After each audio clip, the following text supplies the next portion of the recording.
Na poctu! Hra! Sláva, vlasti, vojaci! Sláva! Nové vozidlo CV90. Naša armáda tohto vozidla teraz nakúpila určitý počet, ale vo verzii ako namiesto BVP.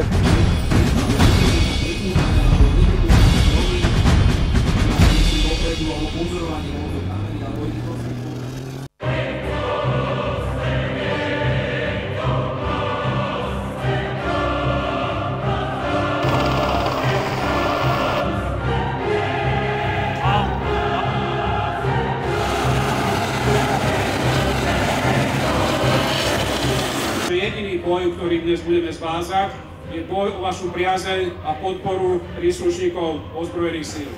My ozbrojené síly veľmi radi budeme prezentovať tie spôsobilosti hlavne pozemných síl, ale uvidíte aj vrtuľníky Black Hawk, výsadkárov, špeciálne síly. Reči majú byť krátke, dlhá má byť klobása. Týmto považujeme slávnostné tankové dne Laugaricio za otvorené. Ďakujem.